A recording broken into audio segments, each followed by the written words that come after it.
그간에 대파나 가지 등 실제로 수확을 한 작물들도 꽤 많아서 저도 재미를 붙여왔고요. 그런데 한 달 전 어머님께서 갑자기 감자를 캐겠다고 하는 거예요. 텃밭에 있는 감자를 말입니다.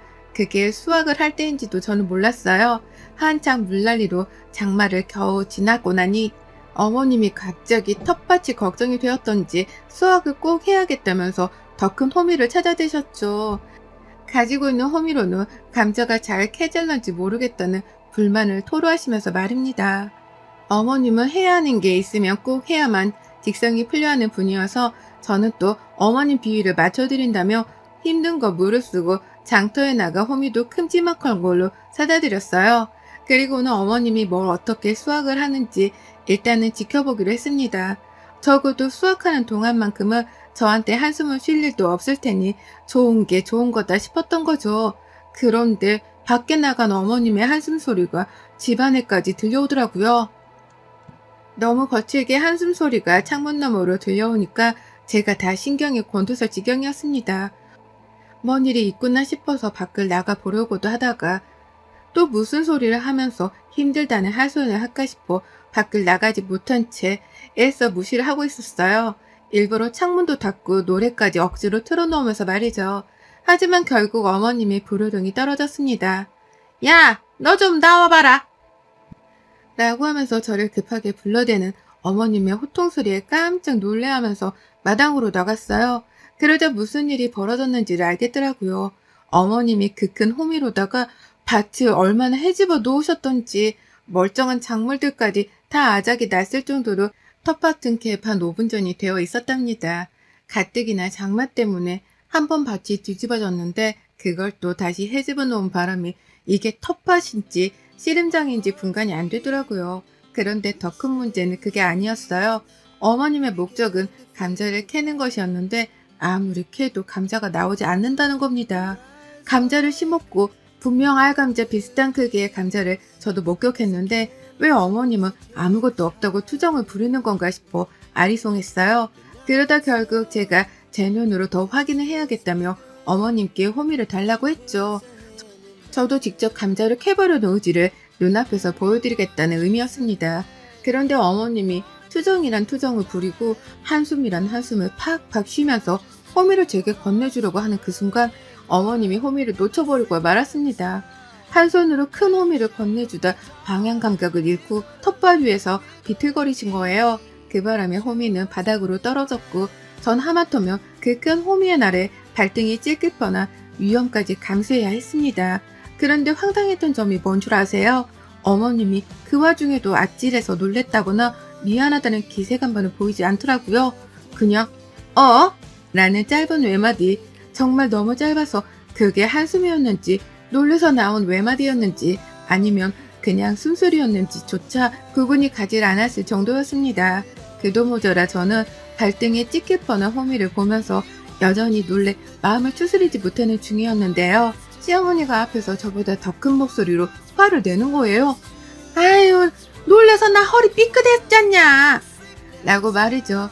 이게 무슨 어처구니 없는 상황인 건가 싶어서 황당하다고 시어머니를 쳐다봤습니다. 방금 전까지 다칠 뻔한 건 저인데 본인이 허리를 삐끗했다면서 화를 내는 이 상황을 어떻게든 이해해 보기 위해서 일단은 생각을 하는 중이었죠. 차마 황당해서 말은 튀어나오지 않았고요. 그런데 더 웃겼던 것은 어머님이 진짜로 그 순간에 허리를 삐끗하셨다는 거예요. 진짜로 저한테 호미를 건네주다 순간 허리를 뒤틀어 버린 건지 그 상태 그대로 허리를 삐끗하신 겁니다.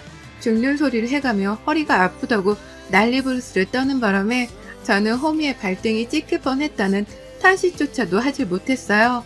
어머님이 죽는 소리를 내면서 내 허리 너 때문에 라며 제 탓을 하는 바람에 오히려 무슨 사단이 났구나 싶어 쩔쩔맨 거죠. 그러다 결국 어머님은 네가 갑자기 호미를 달라고 해서 나는 짜증을 부리면서 옆에 있던 빈 바구니를 집어 던졌답니다. 감자를 캐 그 바구니 안에 넣으려다가 아무것도 나오지 않으니 짜증이 나서는 저를 불러놓고 제가 호미를 달라고 했다는 그 한마디 때문에 허리를 삐끗했다며 죄 없는 바구니를 죄 없는 저한테 던진 거예요. 그리고 그 길로 어머님은 병원에 입원을 하셨답니다. 죽는 소리를 내며 병원에 데려가라 소리를 치는 바람에 제가 119를 불렀고 이내 병원으로 가서 어머님이 입원을 하게 되셨죠. 의사도 1, 2주의 진단만을 내어줬는데 시어머니가 아프다고 죽는 소리를 끝까지 내서 어쩔 수 없었습니다. 나이도 있는 분이라 함부로 집에 보낼 수 없다는 판단하에 일단은 경과를 지켜보기로 하며 입원 수속을 밟은 거죠. 그 와중에도 어머님은 제가 괜찮은지에 대해 물어보기는커녕 너 때문에 내가 일이 되었잖아 라는 말을 늘어놓으면서 제 탓을 하셨고요. 그러니 제가 가만히 있고 백입니까? 열불이 나고도 남았죠. 홧김에 병문안을 안 갔습니다. 먼저 안 가려고 한 건 아니었지만 입원을 한 순간부터 뭘 맡겨놓은 사람 마냥 속옷을 챙겨오라고 하고 간식을 챙겨오라고 하는데 와 이거 정말 몸종을 부려먹는 것과 다를 게 없더라고요. 저를 무슨 몸종 부리듯 이거 해라 저거 해라 하는데 끝까지 제가 괜찮은지에 대해서는 관심도 없는 시어머니를 저도 깔끔하게 무시하고 모른 척하기로 했답니다. 나를 걱정해주지 않는 사람인데 내가 뭐하러 병문안을 가면서 뒷바라지까지 더 해야 하나 싶었거든요. 이참에 시어머니가 병원에 나가 있는 걸 기회로 삼고는 저 혼자 집안에 있는 시간을 즐겨보고자 했습니다. 그래서 어머님이 입원을 하고 이거 달라 저거 달라 문자를 보내는 그 순간 저는 어머님을 무시하기 시작했죠. 문자 답장 일절하지 않았습니다. 속옷 자기가 알아서 챙겨가려니 내버려 뒀죠. 남편은 제가 알아서 단속했습니다. 이참에 어머님의 이 더러운 심보 좀 고쳐드리자면서 남편에게도 가만히 있으라고만 했어요. 병원 안에서 삼시세끼 밥도 주는데 모터로 병원에 입원까지 시켜놓고 우리가 병문안도 다녀야 하냐면서 남편에게 사정을 했어요. 이번에도 이렇게 어머님 버릇을 내버려 두기만 하면 나는 평생 고통받다가 결국 그 끝은 이혼일 거라고 말을 하면서 말이죠. 그러자 남편도 처음에 병원에 있는 어머님이 걱정이 되었는지 내심 불안해하다가도 제 입에서 이혼 얘기가 나오며 네 앞가림부터 잘하라는 쓴소리가 나오니 아차 싶었나 보더라고요. 그러더니만 시어머니의 병문안은 저처럼 모른 척하고는 찾아갈 생각을 안 했습니다. 어머님이 입원을 한 그 3일의 시간 동안 저희 부부는 정말 단 한 번의 연락도 방문도 하질 않았네요. 그 사이 어머님은 미치도록 연락을 해오셨습니다. 처음엔 이거 해라 저거 해라 하면서 시키는 말만 잘도 하더니 이내 저희 부부가 아무 반응이 없고 사람을 버린 것 마냥 무시하자 슬슬 변하더라고요. 언제 오냐며 은근히 기다리는 듯 물어보기도 하셨고 급기야 너네 오면 안 되냐? 라고 하면서 부탁을 하는 듯 물어보기까지 하셨어요. 마지막 퇴원하는 순간까지 소식이 없자 퇴원할 때는 오는 거지? 나 집에는 데려다 주는 거지? 라면서 자신을 버리지 말라는 걸 확인하는 듯이 애절히 물으시더라고요. 그런 어머님의 변해가는 태도를 구경하는 것도 정말 큰 재미거리였습니다. 그러다 결국 저는 남편을 제 옆에 꼭 붙잡아 뒀고요. 퇴원하시는 날 제가 직접 찾아갔어요. 퇴원 수속을 받는 동안 시어머니께는 짐을 싸놓으라고 차갑게 명령을 하고 나왔더니 어머님이 제 말을 듣지 않고 끝까지 짐을 안 싸놓으셨더라고요. 며느린 제가 대신 짐을 싸줄 줄 알고서는 또 고집을 피운 겁니다. 그래서 저도 이왕 이렇게 된 거 맞불 작전을 펼치기로 했죠. 그리고는 어머님께 웃음기 하나 없이 말씀드렸습니다.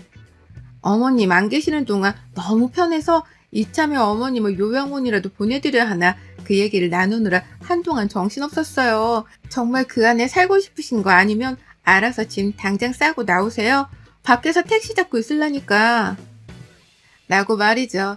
그리고는 병원을 나와 혼자 택시를 잡고 기다리는데 어머님이 저 멀리서 헐레벌떡 스스로 싼 짐가방을 챙겨들고 막 달려나오시는 게 아니겠어요. 허리를 삐끗했다며 스스로 고집을 부려서 병원에 입원을 하신 분인데 언제 저리 회복을 한 건지 도망가는 걸 붙잡겠다는 듯이 뛰쳐나오고 계셨답니다. 병문안 한번 안 했더니 시어머니는 완전히 딴 사람이 되어버리셨어요. 자신이 없어도 며느리랑 아들이 너무나 잘 살았던 모습에 이제서야 상황 파악을 하신 거였죠. 자신의 노후 인생이 얼마나 편안할지 아닌 눈치가 보일지는 아들도 아닌 며느리 손에 달렸다는 걸 말입니다. 그리고 그날 후 어머님은 더 이상 한숨 소리를 내지 않기 시작하셨답니다. 집안에서도 절대적으로 한숨 소리는 안 내셨고요. 무슨 일을 하더라도 만족이 된다는 듯이 이제는 군말하지 않고 저를 잘 따르신답니다. 어떤 반찬을 내주며 밥을 먹으라 하더라도 군말하지 않고 밥을 챙겨 드시고요. 집 앞으로 산책을 나가거나 텃밭을 다시 가꾸기 시작하면서도 이제 다시는 제가 눈치 보지 않게 하셨습니다.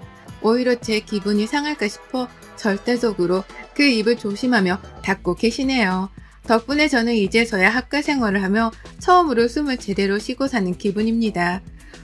저 우습다고 보지 않는 시어머니를 제 손으로 주물럭거리며 그 어느 때보다 평안한 전후 생활을 만끽하고 있네요. 바로 오늘 아침은 어머님이 하고 싶었다며 직접 아침까지 차려주셨는데요. 입맛 없다고 홧김에 안 먹었는데 그때 보이던 어머님의 멘붕 온 표정이 생각나 두고두고 꼬셔 죽을 맛입니다.